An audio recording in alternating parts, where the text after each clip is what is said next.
You're watching News 25. Local coverage you can count on.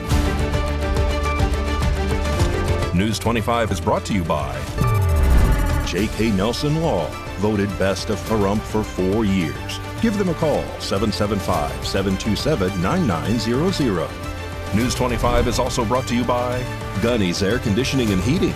New, service, and repair. Call Gunny's, 775-727-6800.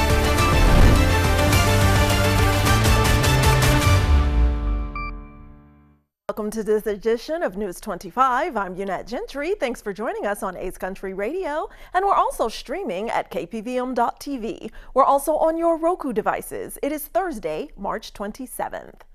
And in our top story, the Las Vegas Metro Police Department arrests the suspect reportedly responsible for vehicle fires at the Tesla Collision Center in Las Vegas.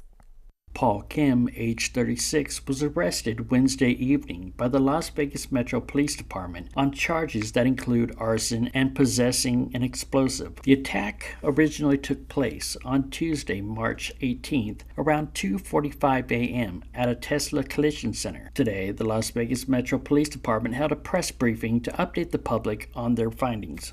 I have the opportunity here to provide the details of the investigation, but there's no doubt this was a collaborative effort involving multiple agencies.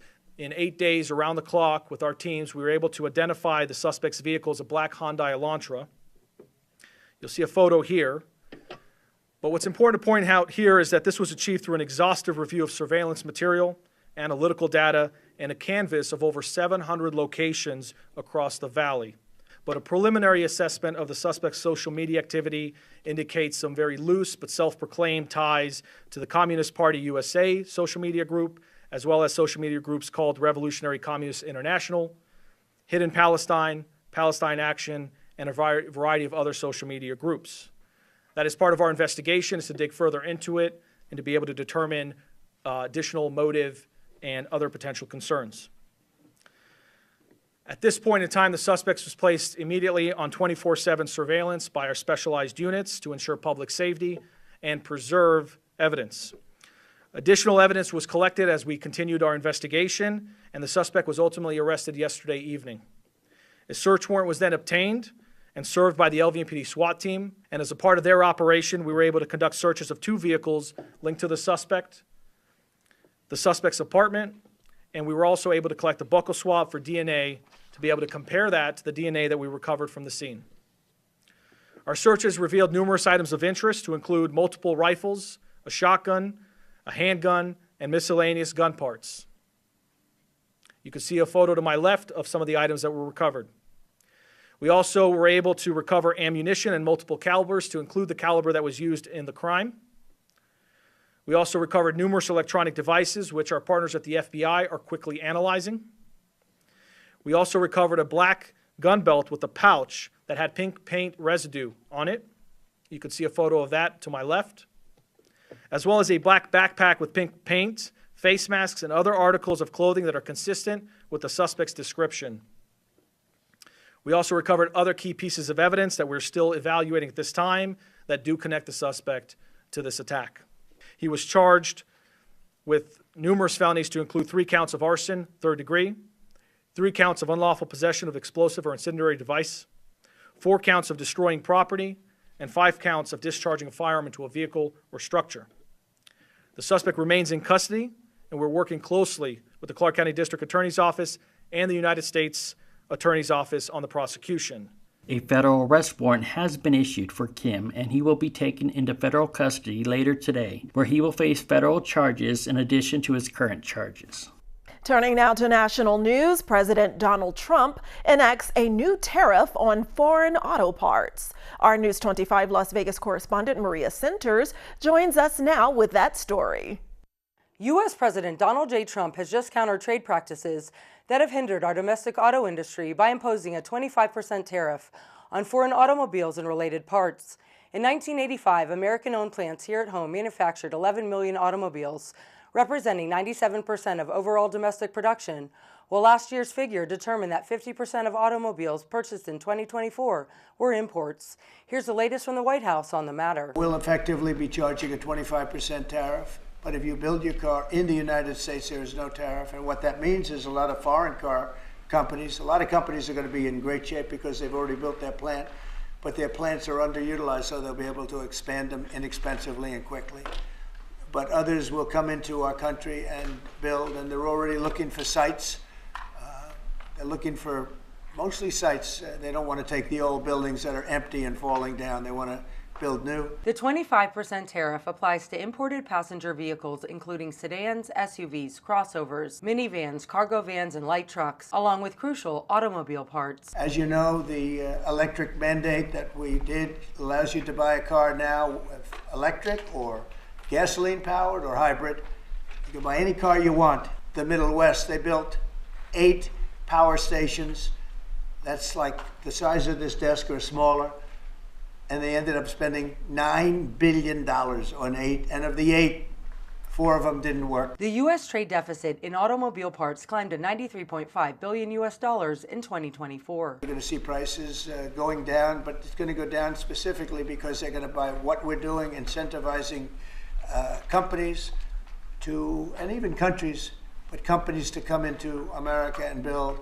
We're already setting records for new plants. I think the new plant number, the tally is just within a period of a few weeks. Excessive imports have weakened America's domestic industrial base and supply chains. I think ultimately we could probably anywhere from $600 billion to $1 trillion will be taken in over the relatively short-term period, meaning a year from now, but starting right away. I think we'll go from 600 to $1 trillion within 2 years.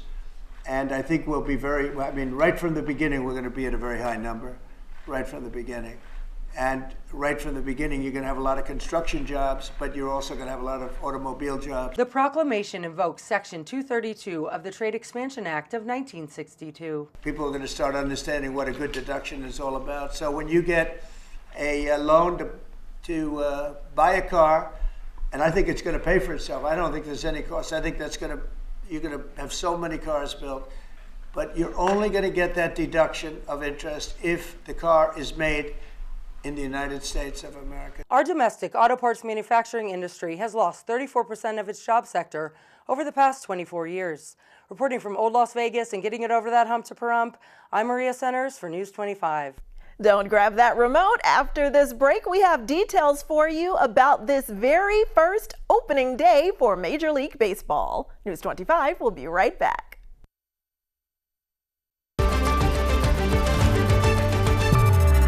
You're watching News 25. Local coverage you can count on.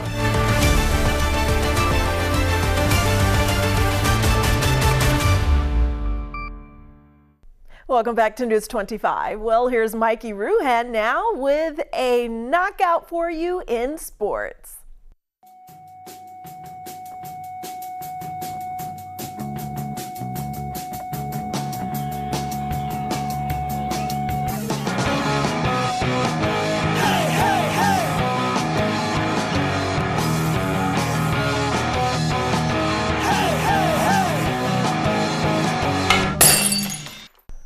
Time now for your News 25 look at sports and streaming at KPVM.TV and now on Roku devices. Vegas Golden Knights, they return to action on Friday against the Chicago Blackhawks in the Windy City. Alex Pietrangelo will miss the rest of the 3-game road trip for the Golden Knights. The defenseman was a late scratch for the 5-1 victory against the Minnesota Wild on Tuesday with a lower body injury. He is day-to-day. Pietrangelo has 32 points, 4 goals, 28 assists in 67 games this season, and leads Vegas in ice time per game, 22 minutes and 29 seconds. And only one more sleep. Baseball is back. Opening day, March 28th. Las Vegas Aiders welcome the Reno Aces. And that's your look at sports on News 25. Watch out there, Mikey. Well, turning now to today's health news, weight loss medications can be very beneficial when prescribed for individuals who are struggling with obesity. However, it's important to remember that proper nutrition is still a vital component of health and weight loss. When you're on these medications, one of the challenges is you don't have an appetite, you don't feel hungry, you don't have your cravings, and that's a good thing. That's what helps people stay on track. But you still have to eat. And when you eat, you need to know how to eat healthfully. Dr. Lillian Craggs is a registered dietitian with Cleveland Clinic. She says people taking weight loss medications may not feel hungry, but should still eat a balanced diet with nutritional needs and prevent vitamin deficiency. Depending on the age, different vitamins and minerals may be recommended. In some cases, a multivitamin may be suggested. She says it's a good idea to stick with 3 meals a day and limit snacks, especially junk food. Ideally, each meal should have a mix of foods that provide vitamins, minerals, protein, carbs, and healthy fats. She says whole grains, lean protein, fruit, and vegetables are always good choices. So if we're looking at, say, some egg whites, maybe some egg whites with some vegetables scrambled into it, or an egg white omelet, that's a really nice form of protein, and it's very lean, and you're getting some of your vegetables. You can have a little side of some oatmeal that'll give you some nice healthy carbs and some more fiber. What a great way to start the day. Well, at Valley Electric Association, they understand that the power flowing to our homes and businesses is more than just electricity. This segment of News 25 is brought to you by Valley Electric and its family of companies focused on serving our members. We're better together. Have you ever wondered how your co-op ensures you have reliable electricity? We count on a team with many skill sets to make it happen every day. Line workers, engineers, computer programmers, accountants, and more. We work together to get the job done. Let's face it, most of us only think about electricity when ours goes out. So let's take a look at the people who work to restore your power during an outage. Typically, when the power goes out, a consumer member, like you, calls to report the problem. Your call is taken by a co-op member service representative who reports the outage in our system. Member service representatives are proactive problem solvers. After the outage is pinpointed in our system, a line crew is dispatched. Line workers serve on the front lines to ensure you receive reliable power. When an outage is reported, they go straight to the site to determine if repairs and additional equipment are needed. Typically, utility poles, transformers, or power lines may need to be replaced. They work safely as a team to correct the problem. While line workers are out in the field resolving the problem, the communicator back at the co-op will post information about large outages on our social media pages. After the line crew makes necessary repairs, they call a dispatcher to let them know the work is done. To ensure the problem is fully resolved, a member of our team sends a ping to the affected electric meters to confirm the signal is good and your power is flowing as it should be. The end result? Happy co-op members. Whether we're restoring a power outage, conducting a safety demonstration at a local school, or building electric service for our newest of members, it takes a variety of skills and people to keep the co-op running smoothly. And you, our members, are at the heart of everything we do. All right, stick around. Your tech tip with Josh Osborne is right after this break.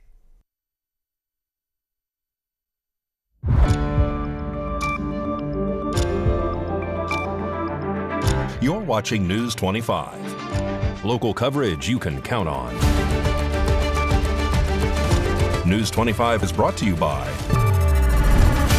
Mountain West Lawyer, Injury Attorneys, 727-9500. Welcome back. Well, Josh Osborne from Great Computer Deals is here with this week's tech tip. Hey guys, Josh Osborne here with Pahrump Own Great Computer Deals. It's time for another quick tutorial. Today's topic is part 2 of words that our customers use that are unfortunately not correct. Today's word is crash. A lot of times people come in and they say, my computer has crashed.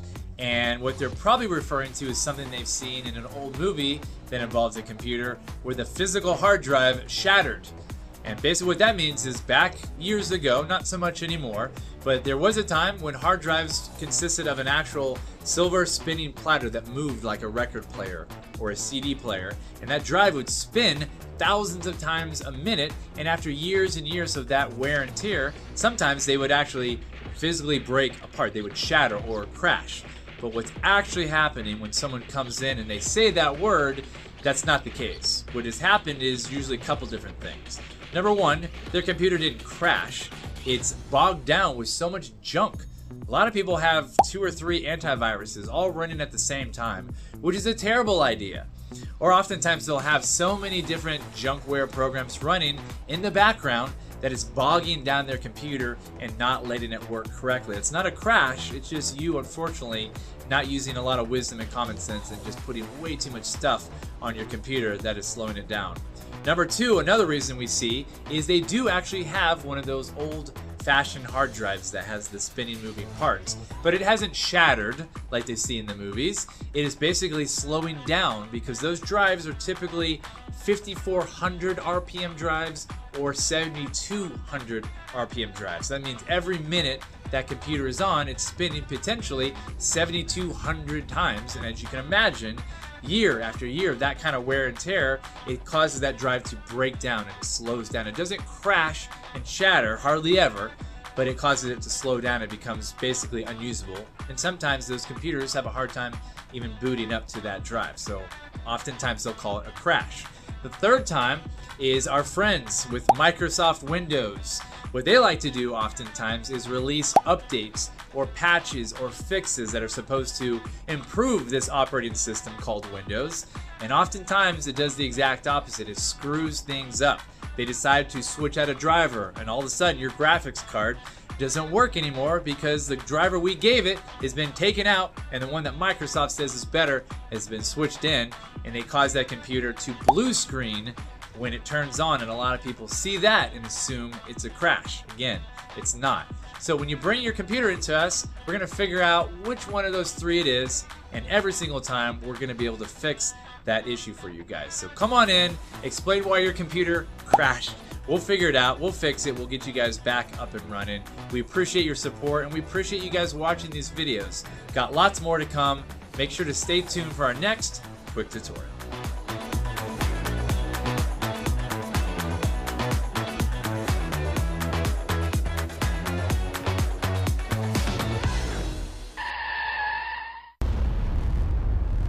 News 25 WeatherCam is brought to you by Lerner and Rowe Injury Attorney's Office in Pahrump. In a wreck, need a check? Call 702-877-1500. Let's take one of our last looks of March out of our Lerner and Rowe WeatherCam, and it is a breezy day today. Look at that palm tree blowing in the wind. We'll take a closer look at weather and those temps after the break.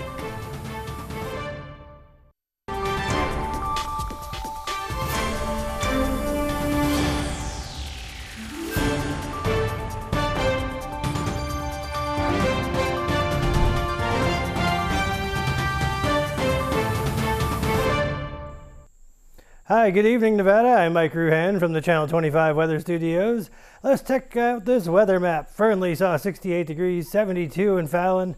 Carson City cool at 61 degrees. Tonopah saw 70, 69 in Goldfield, 79 in Beatty, 85 in Amargosa and Las Vegas, twinning, 96 in Death Valley, but here in our paradise of Pahrump, our current temperature is 81 degrees, and we had a lot of wind today, south-southwest, 19 miles per hour. 83 degrees was our high. Humidity 14%. The sun rose at 6:37 a.m. Look for that to go away at 7:02 p.m. Humidity goes up to 23%. Southeast winds 18 miles per hour, and we go to a low of 55 degrees. Let's check out our 7-day forecasts. Our 7-day forecast looks kind of cold. 71 tomorrow and then 72 on Saturday. Sunday we're going to see 71 again. Guess what? Monday 71 too. 73 on Tuesday, 67 on Wednesday, and check that out. Winter returns on Thursday, 55 degrees. Where's Mojave Max when you need him? Back to the desk. Here's Unette. Thanks so much, Mikey. And as we say goodbye tonight, we'd like to say rest in peace to a sports legend and former boxing champion, George Foreman, who passed recently. We'd like to send our condolences to his family and all fans. And that does it for this edition of News 25. Unat Gentry and from all of us here at KPVM and A's Country Radio. Thanks for tuning in, and we'll see you on the air next newscast. Good night.